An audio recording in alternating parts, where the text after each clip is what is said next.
You're listening to The Extra Real with Ger and Colm for a look at the bigger picture of film.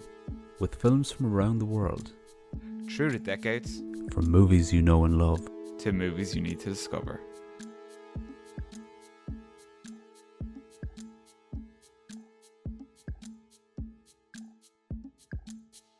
So this week on the show, we're having a Studio Ghibli binge, and your pick for this week was Porco Rosso by Hayao Miyazaki.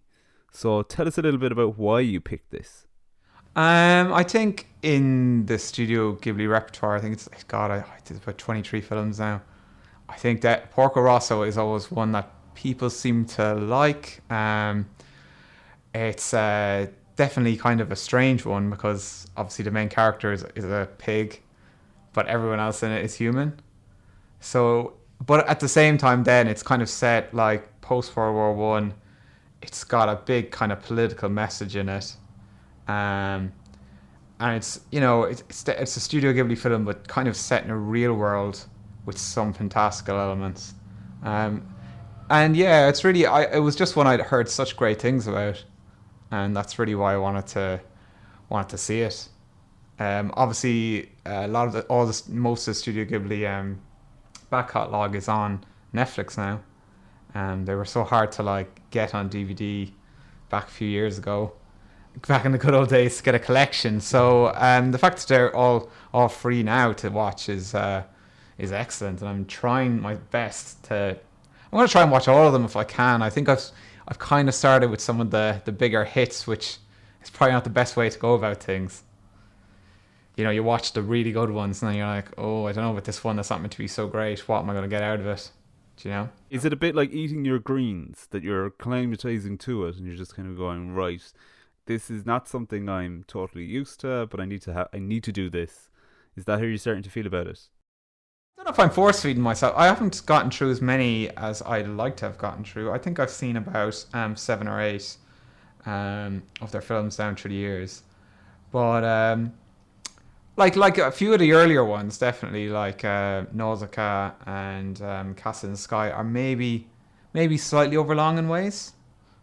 And there definitely are times watching them, and you've obviously got to kind of get yourself back into that mindset of watching kind of an animation that's over 2 hours.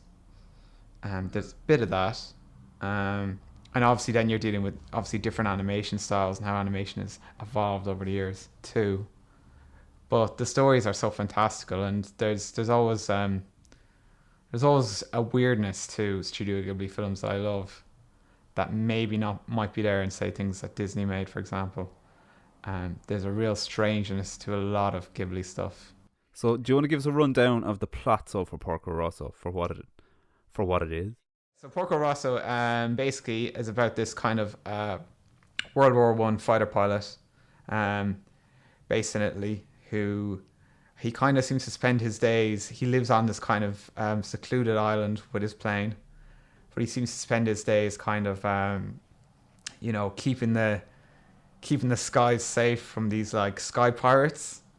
And sky pirates are something that seem to pop up in a lot of Miyazaki films. But then he gets these pirates employ this American pilot called Curtis, who goes up against Porco Rosso and damages his plane, and he has to go to in a weird twist of things, Milan in the original Japanese version, Milan in the English language version, Turin in the original Japanese version. But he goes to Turin/Milan to get his plane fixed, where he meets this young mechanic called Flo, and then they return to where he's based, which isn't really a given place. It's just somewhere around the Adriatic Sea. And he faces off against Curtis one more time. And there's also kind of a love interest, this woman called Gina, who owns this bar. And it's this one bar where the pirates and the Air Force pilots, where they can't fight. It's like a safe zone, which we've seen in films before, obviously. And her character is kind of funny in ways, in that I think she mentions, doesn't she, that she's been married 3 times and it's always to a pilot and they always die. So it's a lot of fun, but it's kind of tongue in cheek in parts as well, because these kind of space pirates, they're not really traditional bad guys. They're kind of, or these air pirates. Sorry, they're kind of more these kind of buffoons. I was watching Castle in the Sky the other day, so that's where this kind of I'm always thinking of these kind of like pirates in the sky kind of thing. Um, yeah, and it's kind of just it's a fun film, but it's also kind of deeply political as well. Because the character of Porco Rosso, he's definitely anti-fascist, and there's kind of little talks of like, the Air Force are kind of after him, and they want him to come back into the Air Force, and he's like he doesn't want to go back in because he doesn't believe with their politics. So there are those elements as well. So it's in a way light-hearted, but in another way it's got a kind of serious political message to it. Interesting. Yeah. Look, to be honest with you, right? This is I think when you first came up with the idea of let's watch Porco Rosso, I went, what? Why didn't he pick something either earlier chronologically or in sequence? And it was one of the ones that I've always kind of balked at because I went, oh, it's got a pilot who's a pig. So initially I had to get over that, and then I was going, right, okay. So let's watch this. So in preparation, I mean, I've seen some Studio Ghibli stuff before, and I'd watched Nausicaa in the previous few days. I've seen Spirited Away. I've seen Princess Mononoke. I've got the general gist of it, and I have to say I think it's pretty interesting that we started watching them. Pretty close. I think the 15th of June is the 35th anniversary of the founding of the studio. Wow, I know. So when so I just said, right, let's go with it. And so for me, it was already off to a bit of a. I approached with trepidation, but you know what? It's one of these films that once you get into it, it does have a certain charm. It is low on plot, and I suppose that kind of comes from the fact I think its origins was it a Japanese airline? Entertainment thing, so as a short, and it feels like a short that's kind of padded out because there's some really really interesting things in it, but it's super slight. And the thing is, I think I preferred something like Nausicaa, where it's a little bit more adult orientated, like the stuff with the pirates, the buffoonery, it's all very interesting, but you've got to get into that mindset. It's a different register. It definitely feels more driven towards or aimed at the kids. What I also did like about it is that the kids at the start of it are quite smart. They're smarter than the buffoon like cool pirates. And so it kind of motors along. Porco Rosso himself is an interesting character, and I think what I found most interesting about it as it went along, and the plot kind of became became less plot driven anyway. I think I was looking at different traits. So we've already got our pirates, we've already got our flying stuff, which seems to be a common thing and a passion for Miyazaki. We've got our strong female characters in Gina and Fio, and they were the things that stood out for me. I thought super slight. It kind of felt like one of those movies where if it had been a live action thing, you'd be saying everyone's having more fun than I'm having. It's a diversion rather than I think it's probably a stop off point or something that people can check in with. It wouldn't be, for me, it's not a gateway drug to Ghibli, but it's definitely, I think, having seen some of Ghibli beforehand, it did help. No, of course. So for me, it remains Pig Pilot the movie. Yeah, of course, yeah. How did you find the? I was reading somewhere about this whole idea of how they approached Italy and the way Italy is shown. And it's not really specific at all. No, it's almost like this touristy idea of Italy. It's like an Italy that never really exists, but parts of it do. It's like it's almost like a picture postcard version of Italy, which is fine. I didn't have a problem with that. No, definitely not.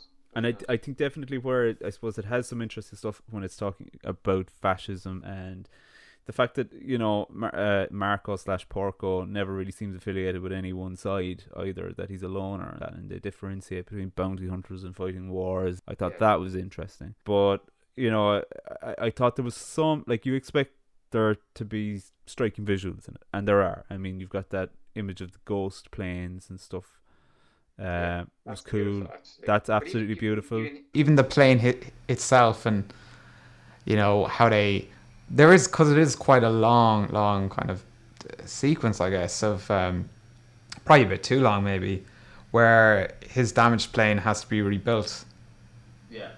And he goes to his factory, meets Fio, and meets all these ladies of the town who help rebuild it. That sequence is quite long, but in a way I did actually enjoy that, because I was like, so many films, they don't focus on that element.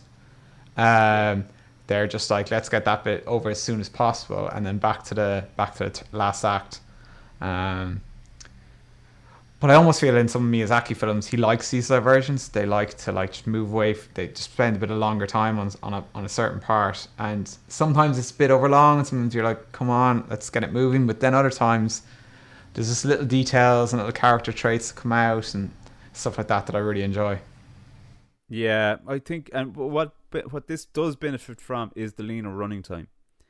It does just end, but it's fine. Yes, there's an enigmatic ending, but I didn't find that problematic. Looking at some forums and stuff, I was seeing people whinging about the ending being quite open. I thought it was really sweet, to be honest.